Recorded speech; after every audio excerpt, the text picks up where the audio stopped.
the South Bend Empowerment Zone as or Town Hall as we uh, talk about the state of the zone and discuss and answer questions as it relates to what the zone can and will and should look like as we move forward. As we did previously at the last town hall at Navarre Middle School, I presented some slides, and then we had an open question and answer forum. So a lot of this information will not be new to you. So I'm just going to quickly run through these slides so that we can get to your questions. So, what is the empowerment zone? The empowerment zones, simply put, are public schools. They are not charter schools, not private schools, nor will they be. Um, the empowerment zone schools simply make up a part of the wider portfolio of school choices that are available to South Bend families.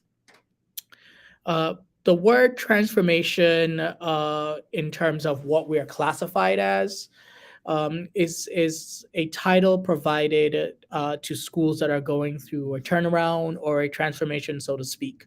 And there's several transformation zones across the state of Indiana as well as across the country, and in different places they are named different things. So I've seen and heard of the such and such innovation zone or turnaround zone. Here in South Bend, a decision was made to name the zone the empowerment zone.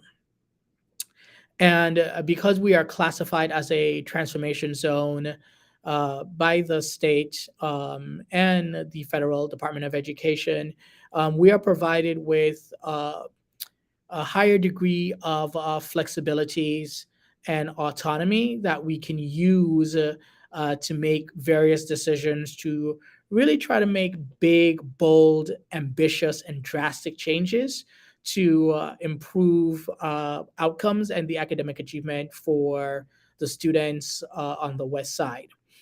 Being designated as a transformation zone also gives us access to increase state and federal funding because everyone knows to turn around schools that have been struggling for quite some time, it requires additional work, which means additional resources.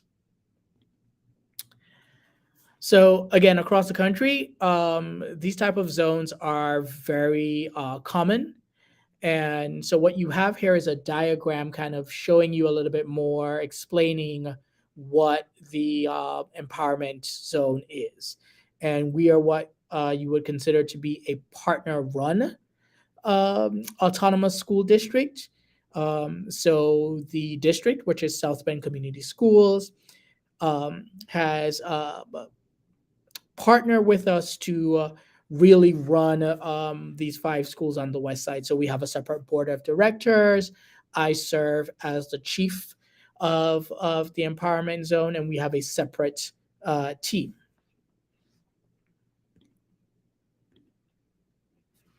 So here are some examples of how being a transformation zone and having more flexibility and autonomy has worked here in South Bend. So whether it's around student supports, doing such things as implementing new and different types of student interventions, or changing or increasing or having a different staffing allocation process, so we have more social workers and mental health support staff in our schools, or implementing a revised code of conduct and other measures to reduce disciplinary infractions, but and also improve attendance.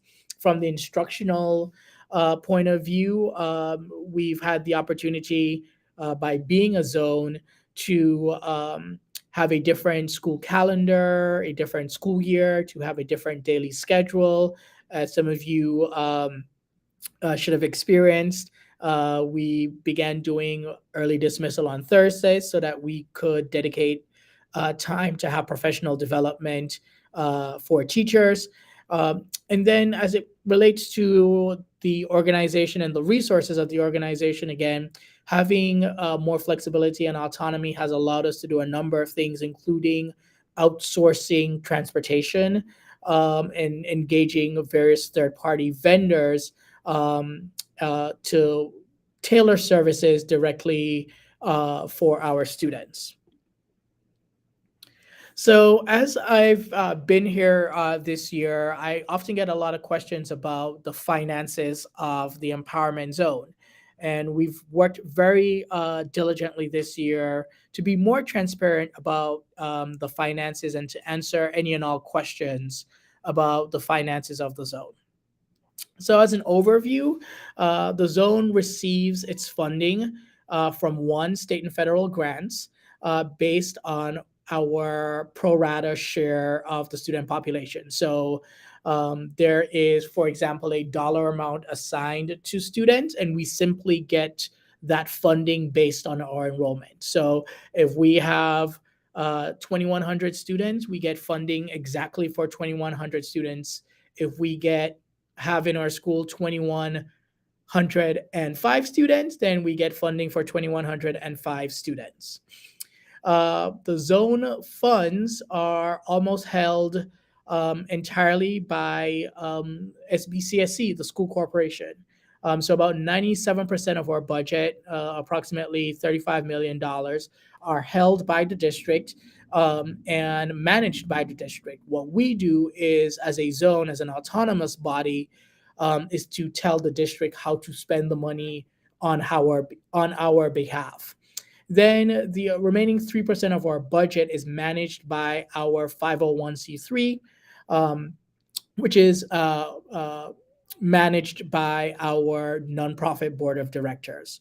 Um, Again, the district executes all of our transactions for that $35 million. So when people say, well, the district serves as a pass through for funds to the zone, the district isn't writing us a physical check of $35 million that we then take to the bank and deposit in a separate account.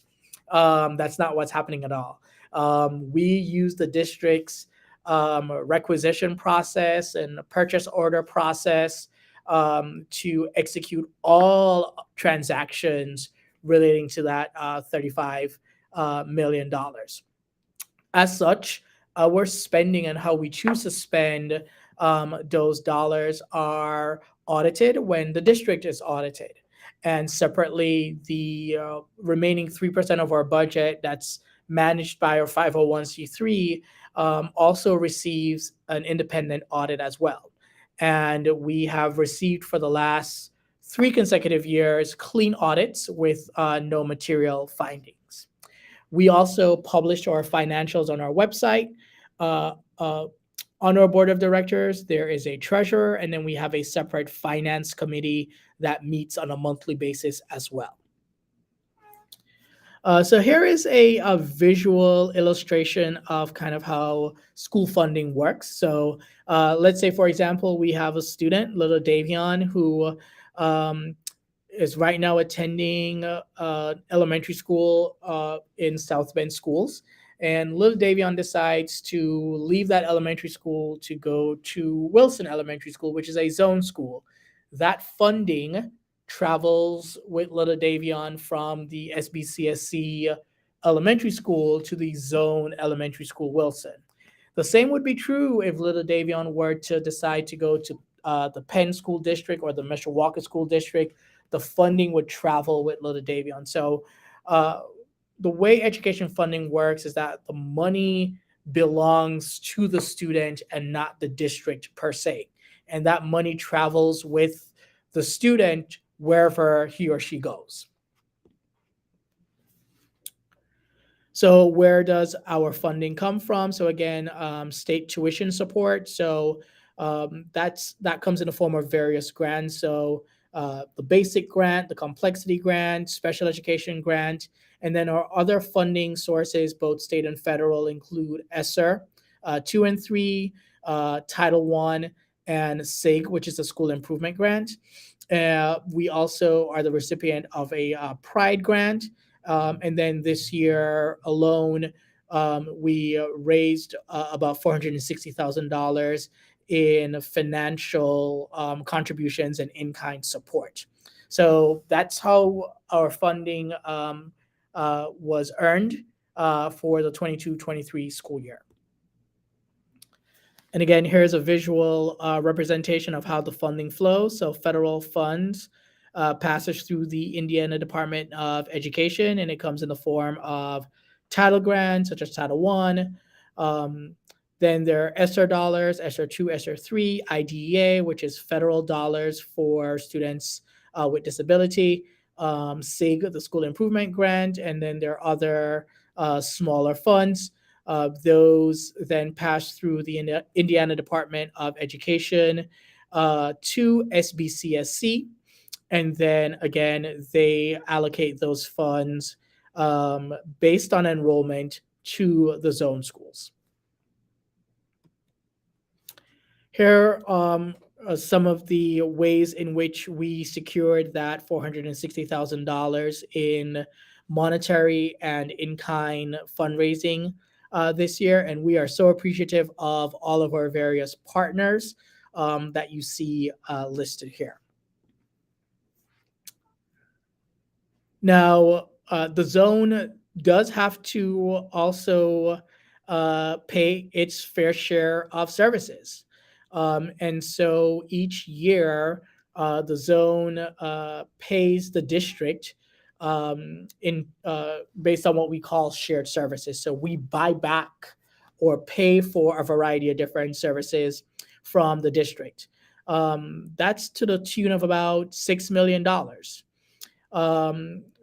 While the zone makes up approximately 14% of the district's enrollment, our total payment is about 18% of that. And so there's indirect cost and there's operational cost. And so those indirect costs includes the services that we get from the district's budget office, special education office, bilingual services office, so on and so forth. And then there's operational cost. And it is important to note that these operational costs would exist whether or not the five zone schools were being ran by the zone or the district. And so that's utilities, that's facilities upkeep, that's maintenance, so on and so forth. In terms of spending per pupil across all schools, here's a chart illustrating how the zone allocates and spends its dollars per student versus all SBCSC schools. And so the zone schools are highlighted in green, and you can see here we spend the most per pupil at Warren, which has an approximate enrollment of 204 students. When you look at a comparable school such as Measle with 245 students, they are spending about $600 per student less than we do. So again, as you see here, despite common misconceptions in terms of how we spend our money, it is spent in a way that is consistent and aligned with how the district spends its per pupil as well. As we move into next year, we have approved a budget for the 2023-24 school year that is approximately $3 million less than this year's. And this is a breakdown of how those funds are being allocated. And I know I'm going through this quickly, but this presentation will be available on our website, www.sbezone.org, for future reference. Some of this information was also included in the State of the Zone presentation that was made on May 1st to the SBCSC trustees, so you can find this information there as well. Again, in thinking about misconceptions or just some of the questions that I'm often asked as it relates to the finances of the zone has been responsible, good financial stewards of your tax-paying dollars. And we have proven, in particular this year, that we can and have been financially sustainable. So for the current school year alone, my administration and I have cut approximately $2.3 million in spending. And here are some of the ways that we've done it. And as I mentioned a short while ago, for the upcoming school year, we approved a budget that reduces spending by an additional $3 million from this year. And while these reductions sound drastic, I want to assure folks that we will continue to average approximately $11,700 in per pupil spending, thus ensuring that we can continue to meet the needs of our students. And so, two things can be true. We can be fiscally responsible and find ways to cut spending while simultaneously maintaining a high level of operational and programmatic services for our students and families. Another question that I often get is about the staffing model in the zone. So, at the school level, we do have some different staffing. As I mentioned before, we have additional roles that do not exist in the district, and the same is true for our central team, which I am a member of. There are a number of reasons there. One, there are different programs, expectations, policies, and procedures in the zone as opposed to the district.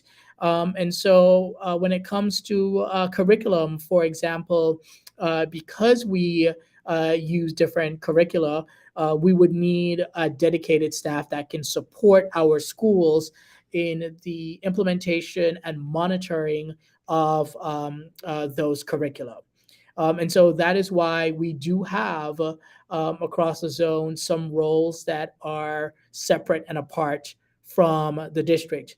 However, there are places where, again, because we purchase into shared services, special education, for example, where we utilize the staffing of SBCSC, because special education services are pretty much universal, whether it's in the zone or in the district, anywhere in Indiana, and quite frankly, anywhere across the country, as these are federally mandated programs.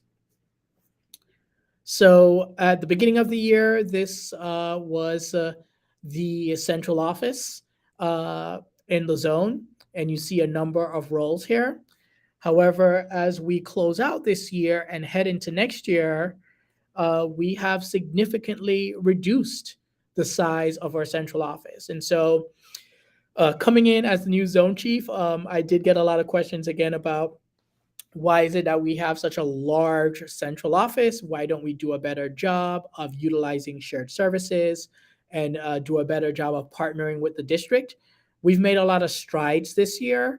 And because of that improved relationship and partnership with the district, we've been able to cut all of these positions that you see highlighted in gray as we go in to next year. So we will have a central office next year that is about 60% smaller than the office that we've had this year. And all of these things have supported our reduced spending. So let's talk about how the various autonomy and flexibilities, the spending, what do all of these things mean in terms of student progress and student academic outcomes? So, as you've probably heard me talk about before, we've been very pleased with the progress we've made in terms of decreasing student behavior and disciplinary incidents. We cut office referrals by 22% from last school year to this school year. We cut in school suspensions by approximately 62% from last school year to this school year. And we've cut out of school suspensions by approximately 18% from last school year to this school year. Student attendance has also improved, and you see, while we are not back yet at the pre-pandemic attendance rate, which was approximately 91%, what you will see is that this school year we are averaging the highest attendance percentage since the COVID-19 pandemic. In terms of academic results, the zone utilizes the iReady assessment, which is a nationally normed assessment. In fact, after the zone adopted the iReady assessment, the district also adopted the iReady assessment as well. And so this again is a nationally normed assessment. At a high level, the number of kindergarten through eighth grade students on or above grade level increased 3.9 times from fall to spring in reading and 8.6 times in math. Um, we are happy to report that at the end of the school year, there are 289 fewer students across the zone who are two or more grade levels below in reading, and 343 fewer students who are two grade levels or more below in math. In reading and math as well, 48% and 37% of students, respectively, have met or exceeded their annual typical growth this year. So, again, some promising data and things to celebrate. When we look at the iReady data from 2021 through 2023, you see that we have cut each year, or rather, we've cut from 2021 through 2023 the number of students who are two or more grade levels below in reading and in math. A lot of work to continue to do, but again, as I've been saying, since the State of the Zone presentation on May 1st, we are making good progress.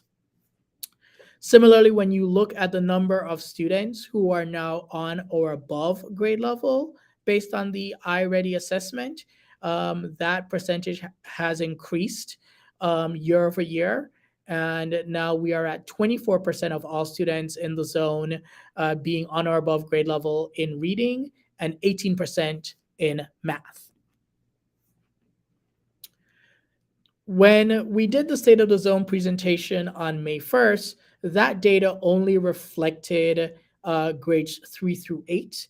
Now that we've completed the iReady assessment for grades K through 2, I wanted to provide you with some updated data. So what you will see here for both reading and math is the number of students who two or more grade levels below, again, first on May 1st, which is just grades 3 through 8, and then May 22nd, which is when we got the data back for students K through 2. And so you'll see that when you look at all of our students K through 8 versus students just grades 3 through 8, that again, we've decreased even more significantly the number of students who are two or more grade levels below. On the opposite side, the same is true in terms of students who are on or above grade level. So again, when you look at the data that we presented on May 1st, which reflected just grades 3 through 8, 18% of students in the zone are on or above grade level. However, when you include our kindergarten, first and second grade students, and we have the full grade bands in the zone, that number increases to 24%. And the same is true for math. There is an increase from 11% rather to 18% as of May 22nd when you include all grade levels. When you look at by school, the number or the percentage of students two or more grade levels below, you see the decrease that we made from fall iReady assessment to the spring iReady assessment. And so overall, we decreased the percent of students two or more grade levels below by 33% from the fall. This assessment was done in August through September, through the spring, which was done in April and May. And there is decrease at all schools. When you look at movement from two or more grade levels below by grade, so again, the last slide was by school. Now we're digging a little bit deeper so that you can see by grade level. You see that we make progress in decreasing the number of students two or more grade levels below by grade level as well. The same is true when you look at subgroups. So whether our students are Black or Latino or white, whether or not they're special education or they receive bilingual services, whether or not they're male or female, we decrease the percentage of students who are two or more grade levels from the fall to the spring. So again, we're seeing improvement in decreasing students to or more grade levels at each school, at each grade, and also by each subgroup. The same is true for math.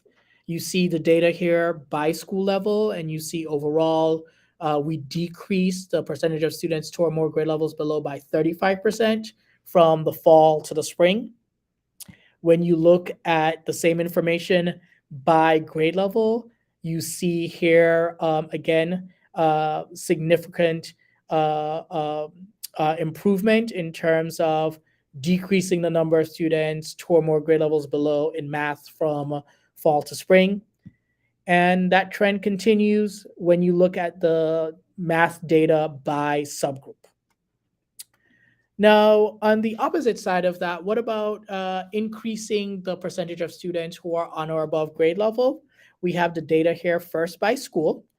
And again, overall, we increase the percentage of students who are on or above grade level in reading from 8% in the fall to 24% in the spring. So that's a 16% increase. When you look at it by school, again, lots of increase as well, um, especially when you look at some of our earlier grades. So in the fall, only 11% of our kindergarten students were on or above grade level in reading. That percentage jumps to 60% in the spring. Then when you look at the data by subgroup, again, we have increased the percentage of students on or above grade level by subgroup in reading as well, across all subgroups. Here's the data looking at it for math. Again, you see at the beginning of the school year in fall 2022, only 2% of students across the entire zone were on or above grade level in math. You fast forward approximately 9 months to spring 2023, that percentage jumps to 18. So we increased by 16% across the zone the percentage of students on or above grade level in math. You continue to see the same trend by subgroup as well. And here is the same data by grade level. Again, looking at kindergarten, second grade, significant double-digit increases in the number of students on or above grade level in the fall to the spring. So we want to share with you some student performance and how that correlates to discipline. Again, to reiterate why we took the measures we took in the fall to implement the quarter two reset with some of the various new policies and procedures. And so what you see here is that all students who placed mid or above grade level in math and ELA received less than 5 office referrals, which is why we worked so hard to implement higher expectations as well as supports and accountability measures to decrease the number of office referrals as well as in and out of school suspension. So the more students are spending time in class learning as opposed to getting in trouble and being sent to the office or being suspended, the more we see better performance in both ELA and math. And here is some similar data. Again, students with who received less than 5 suspensions are certainly more likely to be on or above grade level. We were also insistent about attendance. And so a couple slides back, I showed with you how we've improved student attendance over the last 3 years. And what you find here is that students with 10 plus absences are disproportionately placing as 2 or more grade levels behind, which is why we've been so insistent, parents, on students coming to school. That's why you get the phone calls and the text messages and the home visits. We need the kiddos in the building, in their seats, paying attention, ready to learn so that they can do better academically.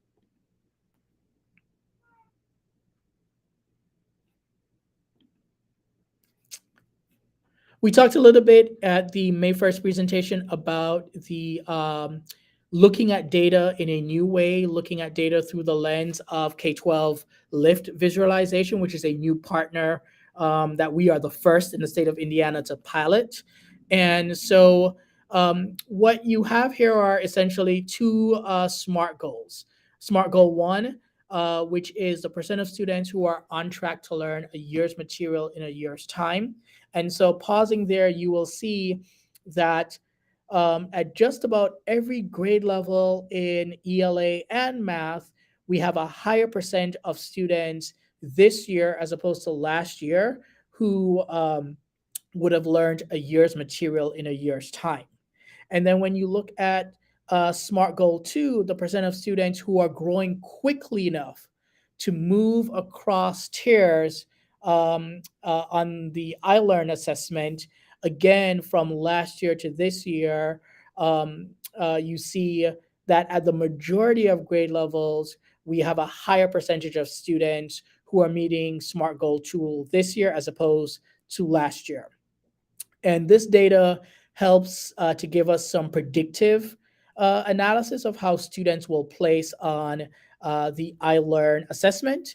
And I am looking forward to seeing the iLearn results when they are released publicly in the next couple of weeks. We are feeling pretty optimistic that we will see some growth from last year to this year.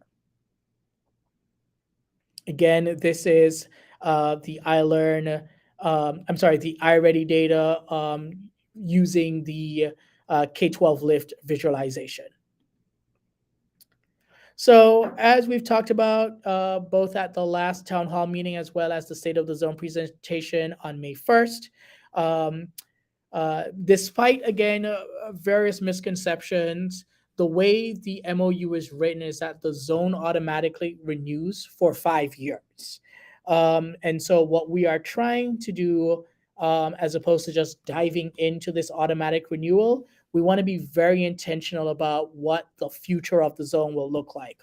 And so Dr. Cummings and myself, we've had a series of conversations about various possibilities, and conversations have been held between the boards as well.